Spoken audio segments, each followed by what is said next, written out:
நமஸ்காரம். உங்கள் அன்பிற்கும் அபிமானத்திற்கும் உரிய வித்யாபுத்திரம் டி ஆர் ராஜா குளத்துலேருந்து பேசுகிறேன். ஸ்ரீமாத்திரை நமக. இது என்னுடைய 452வது வீடியோ. இந்த வீடியோவில் என்ன பண்ணால் தாயோட மகத்துவத்தை பற்றி பார்க்க போகிறோம். இன்றைக்கி சாயந்தரம் ஒரு ½ hour முன்னாடி தான் ஒரு வீடியோ பார்த்து இந்த யாராவது வச்சு ஃபார்வர்ட் பண்ணியிருந்தேன் எனக்கு. அதில் ஒரு டாக்டர் வந்து பேசுகிறார். ஒரு பெரிய ஸ்கூலில் நிறைய ஸ்டூடெண்ட்ஸ் எல்லாம் இருக்கா, ஆயிரக்கணக்கில் உட்காந்துருக்கா, அவரோட பேசுகிறார். அதாவது தாயினுடைய பவருக்கு முன்னாடி எதுவுமே கிடையாது. அதாவது இந்த உலகிலே ரொம்ப உயர்ந்த ஜீவன் யாருன்னா, தந்தை வந்து படிப்பெல்லாம் சொல்லி கொடுத்தாலும் தாய்க்கு ஈக்குவலண்ட்டாக கிடையாதுன்னா வந்து 10 மாதம் சுமக்கிறாவ. அதை பற்றி ரொம்ப பியூட்டிஃபுல்லாக சொன்னார். டக்குன்னு பார்த்தா எங்கள் அம்மா பற்றி ஞாபகம் வந்துட்டு எனக்கு. என்னோட கண்ட ஜலமே வந்துட்டு எனக்கு. அம்மா வந்து சரஸ்வதி ராமாமிர்தம் பேர். அப்பா பேர் ராமாமிர்தையர். அவள் வந்து கல்யாணம் ஆன புதுசில் வந்து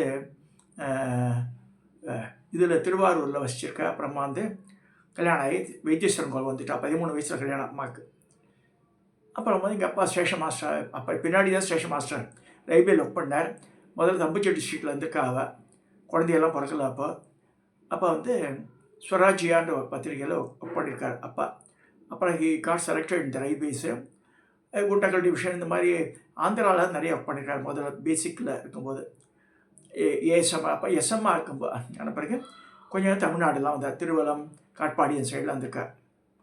கடைசியாக திருப்பி அகெயின் குண்டக்கல் டிவிஷனில் போய் புத்தூரில் தான் ரிட்டையர் ஆகிறார் எங்கள் அப்பா. திருத்தணி பக்கத்தில். அதனால் திருத்தணியில் ஜாக முதல்ல கல்யாணம் ஆகி பல வருஷங்கள் கழித்து திருத்தணிக்கு போயிட்டா. திருத்தணியில் இருக்கும்போது ஒரு 2-3 குழந்தைகள். நானே எங்கள் அம்மாவுக்கு 10வது குழந்தை. எங்கள் அம்மா பேர் சரஸ்வதியின் பேர். என்னுடைய எங்கள் காலத்தில் வராண்டாவில் உள்ள நுழைஞ்ச உடனே அவள் படம் தான் மாட்டியிருக்கோம். இங்கே இருக்க பாரு, மாலை போட்டிருக்கு இல்லையா, அவரோட படம். அட் தி ஏஜ் ஆஃப் 84 எடுத்தது. அப்பா வந்து முன்னாடி காலமாயிட்டார். அவர் when he was nearing 70 years, 69-70 போயிட்டார் அவர் 1975. எங்கள் அம்மா வந்து என்கிட்ட அதுக்கப்புறமா வந்து எங்கள் அப்பா 75 போன பிறகு 78 எனக்கு கல்யாணம் ஆச்சு. 78லேருந்து என் கூட இருந்து என்னை கரை சேர்த்து எனக்கு எல்லாம் பார்த்து பண்ணி கடைசி காலம் வரைக்கும் என் கூட ரொம்ப அன்பாக இருந்தாள். அவள் வந்து she was much orient. Okay, all the children என் மேல் ரொம்ப அட்டாச்மெண்ட் தாத்தி. 3 பிள்ளைகள்லேயும் 3 பிள்ளை, எங்கள் காலத்தில் 5 பொண்ணு, 8 பேர் நாங்கள். 2 குழந்தை வயத்திலே போயிடுத்து அம்மாவுக்கு. ஒரு பையன் வளர்ந்து செத்து, அம்பின்னு ஒரு பையன் வளர்ந்து செத்து போயிட்டான் ஒரு 5 வயசில். நல்ல சுட்டியான பையன். அது மாதிரி இருந்தால் சொல்லுவாள். நான் பார்த்ததில் தெரியாது எனக்கு. ஸோ கம்மிங் டு எங்கள் அம்மா சொல்லும்போது, அம்மா வந்து பாப்பநாசம் சிவனுக்கு உறவு எப்படின்னு கேட்டால், எங்கள் அம்மாவுடைய தாத்தா நடேசையர், போலகம் நடேசையர் முதல்ல திருவாரூரில் ஜவுளி கடை வச்சுட்டு இப்போ போலகத்தில் வந்து நன்னிலம், பூந்தோட்டம், போலகம், திருமருகள் வரும். போலகத்தில் இருந்தாவா. அம்மாவோட கூட பிறந்த சிஸ்டர்ஸ் அவள் 4 பேர். கமலான்னு ஒன்று, சாவித்திரி ஒன்று, எங்கள் அம்மா சரஸ்வதி பெரியவ, அப்புறம் கமலா, சாவித்திரி, ருக்மணி, 4 பேர். அவள் ஒரே ஒரு பையன் ஆதிகேசவன். அவனுக்கு கல்யாணம் ஆகி சின்ன வயசுலேயே போயிட்டான். ஏதோ பூச்சிக்கடி கடிச்சு குளத்தில் குளிக்கும்போது ஏதோ கடிச்சிடுது, பாம்பு கடிச்சதுன்னு தெரியாது. Immediately was admit the hospital, but past away. So that was story behind it. அம்மாவுக்கு மிச்ச பெரிய ஆட்கள்லாம் வந்து ஒரு இந்த பாப்பநாச சிவன் ஒன்று, பண்டிட் ஸ்ரீராம சாஸ்திரி மகாபிரிவுக்கு ரொம்ப வேண்டியவர். அவர் பத்மஸ்ரீயை பத்மபூஷணம் வாங்கியிருக்கார் அந்த காலத்தில். சான்ஸ்கிரிட் காலேஜ் ஹெட்டாக இருந்தவர். அவர் வந்து எங்கள் அம்மாவுடைய சித்தி. எங்கள் அம்மா, அதாவது எங்கள் பாட்டி பேர் பவானி பேர். அவள் தங்க பேர் சீதாலட்சுமி. இந்த சீதாலட்சுமி கல்யாணம் பண்ணியிருந்தார் பண்டிட் ஸ்ரீராம சாஸ்திரி. ஸ்ரீராம சாஸ்திரி யாருன்னா, இப்போ இதில் வருவார்னா சங்கரா டிவியெல்லாம் பல்லெடுப்பு அவத்தார் வந்து பேசுவார். ஒரு பெரிய வேத பண்டிதர். அவர் சொல்லுவார், என்னோட குருடாவர், என்னோட குருன்னு அவர். எங்கள் பண்டிட் ஸ்ரீராம சாஸ்திரியை இவர் சொல்லுவார், இந்த கனபாடிகள் சொல்லுவார் என்னோட குருன்னு சொல்லிட்டு. ஸோ அப்பேற்பட்ட நல்ல இந்த குடும்பம். சில பேர் ஜட்ஜாக இருந்திருக்கா திருவாங்கூர் சமாசானத்தில். அந்த மாதிரி அம்மா சைடில். அப்பா சைடு வந்து தே செட்டில் இன் பாலக்காடு. அந்த காலத்தில் வைத்தீஸ்வரன் கோவிலில் போய் பாலக்காட்டை தாத்தா, கொள்ளு தாத்தா, எள்ளு தாத்தா எல்லாம் பாலக்காட்டை செட்டில்மெண்ட்டு. அவளும் கொச்சின் சமஸ்தானத்தில் ரெவன்யூ டிபார்ட்மெண்ட்டில் ஒர்க் பண்ணியிருக்கா. ரெவென்யூ கலெக்டராக இருந்திருக்கா. அவள் ரெவென்யூ ஆஃபீஸராக இருந்திருக்கா. கம்மிங் டு திஸ் சப்ஜெக்ட், என் மதரை பற்றி சொல்லும்போது ரொம்ப எளிமையான பெண்மணி, ரொம்ப இல்லைன்னு சொல்லவே மாட்டாள். என்ன இருக்கோ அழகாக பண்ணுவாள். எங்கள் அம்மா சமையல் கட்டு பண்ணால் வாசம் வரைக்கும் வாசனை அடிக்கும், எல்லோரும் மோந்துட்டு போவாள். அவள் தாளிக்கும் போது ஒரு ஸ்மெல் வரும் பாருங்க, நல்லா. அது மாதிரிலாம் எனக்கு வரவே மாட்டேன்றது. தோ I learn cooking from her. பார்த்து நான் அவள் சொல்லித்தரல எனக்கு. பாப்பா என்ன பண்ணுறான்ட்டு. எங்கள் அம்மாவுக்கு முடியாத போது தான் அதை சமையக்காரெலாம் வச்சுருந்தது. அந்த காலத்தில் ஒரு 30 வருஷ காலம் எங்கள் காலத்தில் சமையக்காரன் இருந்தேன். நம்ம ஒய்ஃபு ஷீ இஸ் எம்ப்ளாய்டு. அதனால் பட் சில நேரத்தில் சாப்பாடில் போயிட்டு வாழ சாயந்தரம் அம்மா அந்த ஒரு வேளை தான் சாப்பிடுவோம். மத்தியானம் 1 மணி சாப்பிடுவோம், 12 மணிக்கு சாப்பிடுவோம், அவ்வளோதான். ராத்திரி பலகாரம். நான் ஆஃபீஸில் டேஃபேயில் ஒர்க் பண்ணும்போது ஆற்று திணையிலே உட்காந்துட்டுருப்போம். ராஜா வரானா வரான். நான் வந்த பிறகு தான் உள்ளே போவோம். என் பசிக்குதுடா அப்படின்வா. எனக்கு மடம் வெண்பொங்கல் பண்ண தெரியும். நல்லா இருக்குடா பொங்கல் அப்படின்னு ரசித்து சாப்பிடுவாள். குக்கர்லேயே வச்சுருவேன், எல்லாத்தையும் போட்டு நல்லா வரும். அது ஒரு சட்னி கட்டியாக அரைச்சி கொடுத்துருவேன். ரொம்ப நல்லா மகாராஜனாக இருறா அப்படின்னு ஆசீர்வாதம் பண்ணுவாள். இதுதான் எங்கள் அம்மா. இது பெரம்பூரில் எடுத்து photo. At age of 75 years எடுத்தது. But she lived up to 85 years. 1997 தான் போனான். ஐப்பசி மாதத்தில் சுக்ல சதுர்த்தி அன்றைக்கி போயிட்டான் அம்மா. அரியத்துறை கழகத்துக்கு சிவராத்திரிக்கு பல சிவராத்திரி வந்திருக்கேன் கூட. 9 ஹார்ஸாக கட்டுவோம். ஹெவியாக வாங்கிட்டு வராதரா, லேசாக வாங்கிட்டு வா புடவேன்னுவா. ஒரு காலத்தில் தேவேந்திரா புடவையே கட்டியிருந்தேன். அப்புறமா காட்டனுக்கு மாறிட்டேன். ஐயோ காட்டனாவே கொஞ்சம் லேசாக இருக்கும் சொல்லிட்டு. இப்போ என்ன பண்ணுவான்னு எனக்கெல்லாம் அதுக்காக வரேன். ஆதிசங்கரை சொல்லும்போது சொல்கிறார், இந்த மாத்திருக்கா பஞ்சமம்னு சொல்கிறார். அதில் வந்து அம்மா ஆரியாம்பாவால் அவள் இஸ் ரீகாலிங், அம்மா எவ்வளோ கஷ்டப்பட்டுருக்கேன் நான், உனக்கு பிண்டம் வைக்கிறேன்னு சொல்கிறார் காசியில். எங்கள் அம்மாவுக்கு நான் பிண்டம் வைக்கும்போது I was literally crying actually. நான் மட்டும் தான் போயிருந்தேன், ஒய்ஃப் வரலப்போ. பசங்க ஸ்கூல் படிச்சிருந்தேன். திடீர்னு என்னோடய ஃப்ரெண்டு நாகப்பன் ஒருத்தர் காசிக்கு உங்களுக்கு டிக்கெட் போட்டிருக்கேன் வரையாளன்னு. பட் ஆஃபீஸில் வேலை லீவு கொடுத்துருக்காங்க 10 நாளைக்கு. So I went to Kashi. போகிறமே அங்கே இந்த பிண்டப்பிரதானெலாம் பண்ணிட்டேன் நான். அப்போ ஆதிசங்கர் இந்த மாத்திருக்கா பஞ்சம் ஞாபகம் வந்து எனக்கு. அம்மா நீ வந்து என்னை பிள்ளையாண்டு இருக்கும்போது இந்த மசைக்கு இதெல்லாம் வருமே மாதிரி, அதெல்லாம் வந்து ஹவுஷுவ குழந்தைக்கு எது ஆகுமோ அதுதான் சாப்பிடுவாள், ஆகாதெல்லாம் சாப்பிட மாட்டாவ. ஸோ அது மாதிரி ரெஸ்ட்ரிக்ட் பண்ணி சாப்பாடு. ஸோ மாதிரி 10 குழந்தைக்கு பார்க்கறதுன்னா பெரிய இது. இப்போல்லாம் ஒரு குழந்தைய வைக்கிறதுக்கு அது கொண்டு ஸ்கூலில் கொண்டு சேர்க்கறதுக்கு லட்சக்கணக்கில் செலவாக இருந்தாலும் ஒன்னோட நிறுத்திடும். அப்படின்னா அதாவது எப்படி பண்ணாலே தெரியல, எனக்கு புரியவே இல்லை. ஆற்றுக்கு வர வாழ்க்கெல்லாம் வாழையில இப்போ எல்லாம் கட் பண்ணி வந்து சாதம் போட்டுருவோம். எங்கள் ஆற்றுல பூக்காரி கீரைக்காரியெல்லாம் சாப்பிட்ருக்கா. மத்தியானம் வேற வந்தான்னா தெருவில் அதித்தி போஜனம் பண்ணுவாங்கம்மா. இப்போ பெருசாக பணக்காரெல்லாம் கிடையாது. அப்படிதான் மற்ற வாழ்க்கை போஜனம் பண்ணுற அளவுக்கு வசதி இருந்தது. யாருக்கா பெரிய வாழ்ந்து வஸ்திரதாரம் வேஷ்டி வாங்கி கொடுத்துருவேன் நான். So commit to this. எனக்கு ஜாப் கிடைக்கிறதுக்கு முன்னாடி என்ன பண்ணுவேன்னா, பக்கத்தில் ஒரு பிள்ளையார் கோவில் வந்து நெல்வை ரோடில். அப்போ என் மாமனார் வந்து promise my mother I will get a job for him in Simpson group அப்படின்னார். அவள் மிஸ்ஸஸ் சிவசைலமெல்லாம் வந்து who is MD of the company. அப்போ சேர்மன் இருந்தார் அவர்.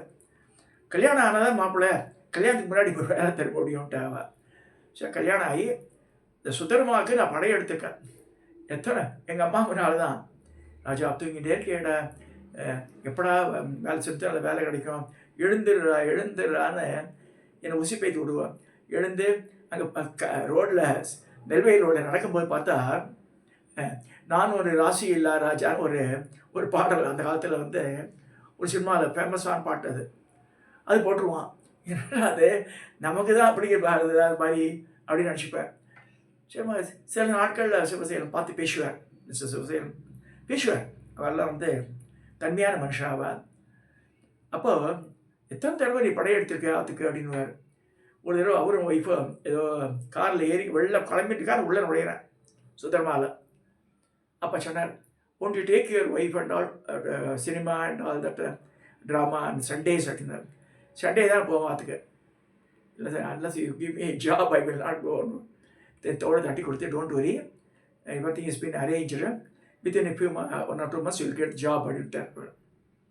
ஏன்னா அவளுக்கு அந்த நடைமுறை இதெல்லாம் சிக்கல்லாம் இருக்குது. அதெல்லாம் பண்ணி கேவ் மீ தி ஜாப். அதனால் வெரி மச் சின்சியர். ஏன்னா கஷ்ட காலத்தில் வேலை கொடுத்தார் இல்லையா, இந்த sense I was working. But I have to you to earn hard the bread. அதுபடி இருந்தது. காலையில் 5 மணிக்கு எழுந்தால் 5 மணிக்கே சில 6 மணிக்கு டியூஷன் எடுக்கும். பசங்கள்லாம் ஸ்கூல் போயிடுவா. அதாவது டியூஷன் எடுக்கிற பசங்க ஸ்கூலில் போய் கிளாஸ் எடுக்கணும், திரும்பி சாயந்தரம் வந்து டியூஷன் எடுக்கணும். ஸோ ராத்திரி 10 மணிக்கு அக்காடான் படுத்தா அப்படியே சொர்க்கத்தில் போகிற மாதிரி ஆகிடும். ஸோ இந்த மாதிரி அப்புறம் ஆஃப்டர் ஜாயினிங் டாப்பே ஆஸ் பர் திஸ் ஏசி பசைலம் advice I undergone management courses. Daily கம்பெனியில் 5:15 வரைக்கும் எனக்கு 5:30 வரைக்கும் கம்பெனி உண்டு. எனக்கு 4:30க்கு அனுப்பிச்சிடுவா. All the way from here பெரம்பூர்லேருந்து சைக்கிள் தான். அப்போ செம்பியத்துலேருந்து பெரம்பூர் வந்து சைக்கிளில் விட்டுட்டு I had to go to Madras university. அப்படியே தூங்கிட்டே போவேன். யூனிவர்சிட்டியிலேருந்து எழுந்து கண்டக்டர் சொல்லுவான், இந்த 29A1 அதில் இறங்கி உள்ளே போயிட்டு திரும்பி ரிட்டர்ன் ஜேர்னி வீட்டுக்கு வரும் 9 மணி ஆகும் ராத்திரி. ஆஃப்டர் அட்டெண்டிங் த கிளாஸஸ்.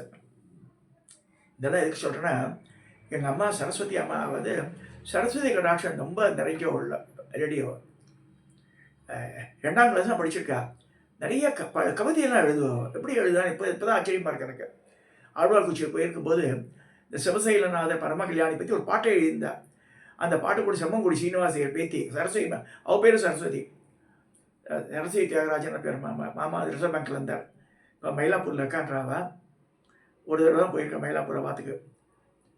அவள் வந்து மெட்டு போட்டு கொடுத்தா. அந்த செம்மங்குடி சீனிவாசையரோட பொன் வைத்து பேத்தி சரஸ்வதி மாமி எங்கள் அம்மா எழுதின பாட்டுக்கு அதை மெட்டு போட்டு ராகத்தை சொல்லி கொடுத்தா அவளுக்கு. இந்த மாதிரி பாடணுன்ற அந்த பாட்டை. இதெல்லாம் எதுக்கு சொல்கிறேன்னா, இந்த தாயின்ற மகத்துவம் இருக்குது பாருங்க. பாப்பா அது சொல்லனா முடியாது. அந்த காலத்தில் நான் கல்யாணம் ஆகும்போது 1978 மை சேலரி வாஸ் இந்த school 300 rupees. I force my wife also to go for job. She is MSc molecular biology, gold rank medallist. அப்புறம் மதுரை காமராஜ் யூனிவர்சிட்டி. அவளுக்கு ஸ்கூல் டீச்சர் ஜாபே பிடிக்காது அவளுக்கு. எனக்கு பிடிக்கும். அவள் வந்து I force her to go for job. சாகர வரைக்கும் சொல்லியிருந்தா, கல்யாணம் ஆன 3வது நாள் வேலைக்கு அனுப்பிச்ச ஒரே உத்தம புருஷன் நீ தான். I was telling her unless otherwise you go for job I cannot run the ஃபேமிலின்னு. பட் எங்கள் அம்மா வந்து ஒரு பைசா கடன் வாங்க மாட்டா யார்கிட்டையும். அழகாக ரன் பண்ணி தான் 3 வேளை போஜனம் பண்ணி வச்சா. நல்ல அந்த பண்டங்கள்லாம் ரொம்ப திருப்தியாக இருக்கும். ஒன்றும் விட மாட்டா. எல்லா விரதங்கள், எல்லா நோன்புகள் எல்லாமே ஆற்றுல நடக்கும். என் வயிறு கோபமாக வரும். மாமனாரத்தில் அவ்வளோ வரலட்சுமி நோம்பெல்லாம் கிடையாது ஆற்றுல. பட் எங்கள் ஆற்றுல எங்கள் அம்மா பண்ணோன்னு. ஸோ நவராத்திரி மாமனாரத்தில் நவராத்திரியோடு கிடையாது. பூஜையில் வந்து எங்கள் ஆற்றுல வந்து ஜாக்கெட் பெட்டெலாம் கொடுத்துட்டு போயிடுவாங்க. எதுக்கு சொல்கிறேன்னா, அந்த மாதிரி அம்மாவோட அரவணைப்பில் வளர்ந்ததுனால நான் இன்றைக்கி நல்லா இருக்கேன். இது வந்து இன்னொருத்தையும் எனக்கு வித்யாபுத்திரன் டைட்டில் கொடுத்தது வந்து பிரத்யங்கரா பீடத்தில் இருக்க சந்திரசேகர் குருஜி. அவர் சொன்னார், உன் பேர் என்ன தெரியுமா? வித்யாபுத்திரன். நான் சிரித்தேன். உனக்கு நம்பிக்கை இல்லையான்னு சொல்லிட்டு ஒரு புத்தகத்தை தூக்கி போட்டார். Hand return book. அது பெரிய புக்கு. அது அதில் எழுந்து வித்யாபுத்திரன் எழுந்தது. என் பேர், எங்கள் வீடு சௌபாகிய கிரகம் அதெல்லாம் இருக்குது அதில். அவர் சொல்கிறார், காத்தால் 6 மணிலாம் வெயிட் பண்ணுறப்பா, ரொம்ப வியூ பண்ணிக்கிறியே அப்படின்னார். அப்படின்னா உங்கள் அம்மா பேர் சரஸ்வதியா? அவரே கேட்டார். ஆமான்னு. அவள் ஷீ இஸ் நோ மோர் இல்லையா? No more. அவள் செத்து போகிறதுக்கு முன்னாடி அவள் தபோபலம் முழுக்க உனக்கு கொடுக்கணும்னு சொல்லி பிரார்த்தனை பண்ணி பண்ணிட்டு போயிட்டான். ஸோ அதெல்லாம் உன்னை வந்து சேர்த்துது, நீ அதிர்ஷ்டசாலி அப்பான்னார். ஸோ எங்கள் அம்மா வந்து அப்பேற்பட்ட என்ன சொல்கிறது, நல்ல ஆன்மா. அந்த ஆன்மா என்னை விட்டு போகவே விரும்பலை. எப்பயுமே நான் முன்னாடி சொல்லியிருக்கேன், அரியத்துறையில் தான் அவள் அசியை கரைச்சாடும். அவள் சிவபுராணம் படிச்சுட்டு இருக்கேன். அவள் இறப்புறதுக்கு ஒரு மாதத்துக்கு முன்னாடி 1997. அப்போ நான் கேட்குறேன், அது உதத்திய கோத்திரத்தை பற்றி ஒரு கதை வந்தது. அதில் பையன் வந்து இப்போ அம்மாவோட சசியை நர்மதையில் கரைக்கிறான். அவன் காசியிலவே கங்கையில் கரையிற, இங்கே கரைஞ்சி நர்மதையில் கரைஞ்சி வருது. அந்த கதை வேறு. அப்போ நான் சும்மா இல்லாமல் ஒரு ஆசையை எங்கே கரைக்கிறான் கேட்டேன். இங்கே வாழ்கிறேன், நீ அரியத்தூர் கட்டி நடறிய அந்த ஆரணி அந்த இதிலே கரைச்சி விட்டேன். ஸோ அதே மாதிரியே நடந்தது. நான் சஞ்சாரம் பண்ணுறதுக்கு போயிருக்கேன். செகண்ட் டே அப்போ வந்து எடுத்து வைக்கும்போது டக்கு ஞாபகம் வந்தது. மழை தூரின்னு இருக்குது. யாரோ கார் கொடுத்துருந்தாங்க 10 நாளைக்கு. ஸோ அந்த கார்லேயே அப்படியே அரியத்தில் போய் பார்த்தா கரையை தொடர்ந்து ஓடுது வெள்ளம். இந்த பிரம்மாரண்ய நதியில் அங்கே குருக்கள் வாசலில் வந்து பார்த்தார். அந்த இடத்துல போய் கங்கை இந்த இடத்துல கரையாண்டார்.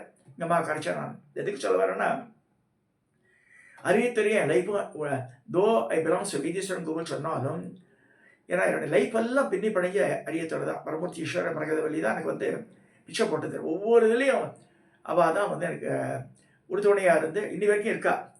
அதுக்கு வைத்தீஸ்வரன் விடுறதில்லை. இவர் மந்த் கிருத்திகைக்கு நான் பணம் அனுப்பிச்சிடுவாங்க. அங்கே காஷி விஸ்வநாதன் ஒருத்தர் இருக்கார் குருக்கள், அவரை பண்ணிவிட்டு பிரசாதம் அனுப்பிச்சிடுவார். எனக்கு எப்பயா முடியும் போது நான் சைடு போகும்போது நான் போயிட்டு போவேன். ஒவ்வொருட லைஃப்பும் ஏதோ ஒரு கோவிலில் பின்னி பணியப்பட்டிருக்கு. அது கண்டுபிடிக்கணும் நம்ம.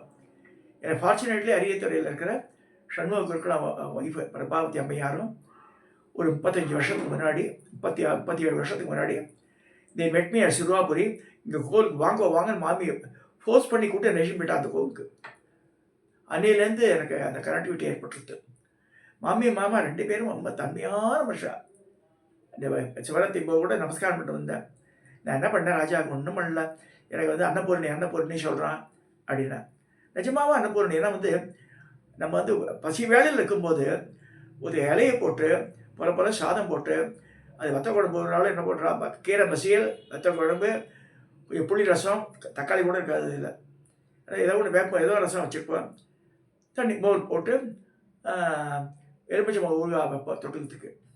அது போதுமா நமக்கு. அது தேவாமிர்தமாக இருக்கும் அந்த காலத்தில் எனக்கு. அதான் சொன்னேன், நான் என்ன பண்ண ஒன்றுமே பண்ணல, நீ தான் பண்ணுற எனக்கு. என்ன அப்படிலாம் கிடையாது. எப்பயுமே வியூவர்ஸ் சொல்கிறேன், ஒரு வேளை ஒருத்தரால் சாப்பிட்டா we should not forget that instant till அவர் டெத். நான் அதனால தான் மாமிக்கு எப்பயும் வருஷம் புடவையெல்லாம் வாங்கி கொடுத்து வருஷத்துக்கு 2-3 புடவை வாங்கி கொடுப்பேன் மாமிக்கு. 9 hours மாமாவுக்கு ஒவ்வொரு தடவையும் வாங்கி கொடுப்பேன். தம்பதி பூஜை பண்ணிட்டு தான் அரியத்துறை சாமிக்கே பூஜை பண்ணுவேன். இப்போ coming to my mother subject, மதருக்கு பிடிச்ச இடமா எடுத்தது அரியத்துறை. அடுத்ததாக பல இன்ஸ்டன்ட் எங்கள் அம்மா கோட் பண்ணுவாள். இந்த காலத்து இது நடந்து எப்படி நடந்து. இந்த ஹரிதாஸ் குசுமகுமாரி ஒருத்தர் தான் பெரிய மகான்கள் அந்த காலத்தில். அவளுக்கு வேண்டிட்டு நல்ல பூஜையெல்லாம் பண்ணுவாள், குரு பூஜையெல்லாம் பண்ணிருக்கா. பாயிண்ட்ஸ் மேன் ஆற்றுல அவெல்லாம் பண்ணுவான்னு சொல்லிட்டு நிறைய மகான்களுடைய வெள்ளிமலை சுவாமிகளுக்கு பல தடவை எங்கள் அம்மா வந்து அடை வாத்து போட்டிருக்கா. முருங்கைக்கீரை அடை வேணும்னு கேட்பார். எங்கள் பெரிய கூட்டு கோகிலாவா இங்கே சொல்லி அம்மானு சொல்லி, அதுக்கப்புறமா வந்து அடைக்கி ஊற போட்டு அரைச்சி முருங்கைக்கீரை போட்டு இது பண்ணி வெண்ணெயை வெள்ளம் எல்லாம் போட்டு கொடுத்து அம்மா வெயிட்டிங் ரூமில் வெயிட் பண்ணுவாருங்க. ஸோ அது மாதிரி மகான்களுடைய விசிட் நமக்கு வரணும்னா நம்ம சர்வீஸ் பண்ணணும். அதுக்கேற்ற மாதிரி அவளுக்கு என்ன வேணுமோ செய்கிறோம். அது எங்கள் அம்மா அந்த ஒரு சமயம் வந்து பாம்பேலேருந்து 3 குழந்தைகள் ஆற்ற விட்டு தெரியாமல் வந்துட்டோன்னு தெரியல, மெட்ராஸில் யாரோ இருக்காளோ அவள் தேடி வந்துட்டு பசங்க. எங்கள் அம்மா சொல்லுவார், பிரம்மா விஷ்ணு ருத்ரநாட்டை தான் இருக்க 3 பேரும். அவ்வளோ அழகுடா குழந்தை, இந்த குழந்தையெல்லாம் கொஞ்சம் ஆரம்பிச்சிட்டாங்கம்மா. சின்ன பசங்க, லெஸ் தென் 10 years. பசி எங்கள் அப்பா வந்து அந்த ஊரை டிடிஆர் இறக்கி விட்டு போயிட்டா. ஏதோ ஒரு ஆந்திர பிரதேஷில் ஒரு அந்த மருதாளம் நினைக்கிறேன், சாரி ஆந்திர பிரதேஷில் காட்பாடி இதெல்லாம் தாண்டி அந்த மருதாளம் போது எங்கள் அம்மா வந்து பைத்தம்பரு ராத்திரி ஒன்றுமே இல்லை, எப்போ சாதம் வடிக்கிறது, குழந்தை பசின்றது. ஸோ பைத்தம்பருப்பு கஞ்சி உடனடியாக பண்ணி ஏலக்காய் தட்டி போட்டு வெல்லம் போட்டு பால் விட்டு அது உடனடியாக பண்ணலாமே. அது குடிச்ச உடனே அந்த பசங்களுக்கு ரொம்ப சந்தோஷமாக காத்தால டைம் இட்லி பார்த்து பசங்களுக்கு கொடுத்து, அவளுக்கு அந்த காலத்தில் 5 ரூபா ஒவ்வொருத்தரும் கொடுத்து மெட்ராஸுக்கு டிக்கெட் வாங்கி எங்கள் அப்பா அனுப்பிச்சேன். எங்கள் அம்மா இப்போ கூட சொல்லுவாள், இந்த பிரம்மா விஷ்ணு சிவன் தான் வந்து ஆற்றுக்கு. அது எப்படி அவளோட எண்ணங்கள் இருக்கலாம். இந்த சரஸ்வதி பூஜை அன்றைக்கி எங்கள் அம்மாவுக்கு சரஸ்வதியே வந்து ஒரு ஒயிட் சாரி கட்டின்னு வந்து காட்சி அளித்து எங்கள் அம்மா கூட சாப்பாடு சாப்பிட்டு போயிருக்கா. ஊரே வெள்ளமாக இருக்கிறது, அவள் புடவையில் கொஞ்சம் தண்ணி கூட இல்லை. அது சொல்லுவாள் எங்கள் அம்மா. ஏன்னா ராமர் மேலே அதீத பக்தி. இங்கே எங்கள் அம்மா பற்றி சொல்லும்போது ஜவஹர்லால் இருக்கும்போது தினம் ஒரு பெரிய மந்தி வந்து 2 வாழைப்பழம், செந்தில் வாழைப்பழம் மாட்டான், 2 வாழைப்பழம் வாங்கி கொடுத்துட்டு போவான் ஆஃபீஸுக்கு. ஒன்று சாப்பிட்டுட்டு போ, ஒன்று இருக்காது. ஆஞ்சநேயர் வந்து மைண்ட் பண்ணுறேன். எங்கள் ஹவுஸ் ஓனரோட கேலி பண்ணார், ஆஞ்சநேயர் எப்படி வாங்குவாருன்னு. ஒரு நாள் வந்து பார்க்குறாரு, மத்தியானம் பெரிய மந்தி வந்து உட்காந்து எங்கள் அம்மா ஜன்னல்லேருந்து வாங்கிட்டு இருக்கு. ராமஜம்மா ஒரு நாளைக்கு 10,000 20,000 பண்ணுவோம். அப்போ ஏற்பட்ட அம்மா அங்கே ஜவஹர்லாலே போயாச்சு 1997. ஆனால் இந்த வீடு வாங்கிட்டு 2001. இந்த வீடு கீழே வந்து வராண்டாவில் திவான் ஒன்று போட்டிருப்பேன். அதில் வந்து படுத்துட்டு இருக்கா, நிறைய பேர் காட்சி அளிச்சிருக்கா, நிறைய பேர்கிட்ட பேசியிருக்கா, இதுக்கு என் பிள்ளையை பார்க்க போகிறேன், நீ யார் அப்படி. நான் கூட எப்படி நடக்கும்னு நினச்சிப்பேன். அதாவது அந்த ஆன்ம சக்தி அது வந்து அது இதே புடவை கட்டிட்டு, சிவப்பு கலர் புடவை கட்டிட்டு உட்காந்துட்டு படுத்துட்டு இருக்காங்க. நிறைய பேர் ஆறுமுக மேஸ்திரி பார்த்துருக்கார், புஷ்கலான ஒரு மாமி பார்த்துருக்கா. அப்புறம் வந்து இன்னொரு ஐயங்க மாமா ஜெகநாதன் அவா மாமா 80 வயசு அவருக்கு. அவர் வந்து பார்த்து பேசியிருக்காரு எங்கள் அம்மாக்கிட்ட. இங்கே மேலே வந்து இவ்வளோ தான் கீழே படுத்துட்டு இருக்காருன்றாரு. அவர் ஷாக் ஆக்சுவலி. அதனால் நானும் ஒய்ஃபை வெளியில் போகிறதா இருந்தால் அவளுக்கு நமஸ்காரம் பண்ணி தான் போகும். வெளியில் போகிறதா இருந்தால் நித்தியப்படியே இந்த தாயின்ற இது வந்து ஒரு பெரிய அதீத சக்தி. தயவுசெய்து அப்பா அம்மாவை கொண்டு போய் ஓல்டு ஹோமில் சேர்க்காதவங்க. அவள் என்ன முடியும், ஹாஸ்பிட்டலில் கூட சேர்க்கணும், பணம் தேவையில்லை. ஆற்றுலேயே பரமாச்சாரியா சொல்கிற மாதிரி ஆற்றுல இதமாக ஒரு கஞ்சி வச்சு குடிச்சா கூட போதும். அது மாதா பிதா வேறெஞ்சு யாரும் மாதா வேறெஞ்சு மகன் வாழ மாட்டான்னு சொல்லியிருக்கு. அதனால் அம்மாவை நல்லா பார்த்துங்க. யாராக இருந்தாலும் சரி, அவள் இந்த கேஸ் கில்ட்டு நான் சொல்ல, எந்த வகுப்பாக இருந்தாலும் சரி, அம்மாவை யார் போற்றாலோ அந்த குடும்பம் நல்ல சால சிறந்து வழங்கும்.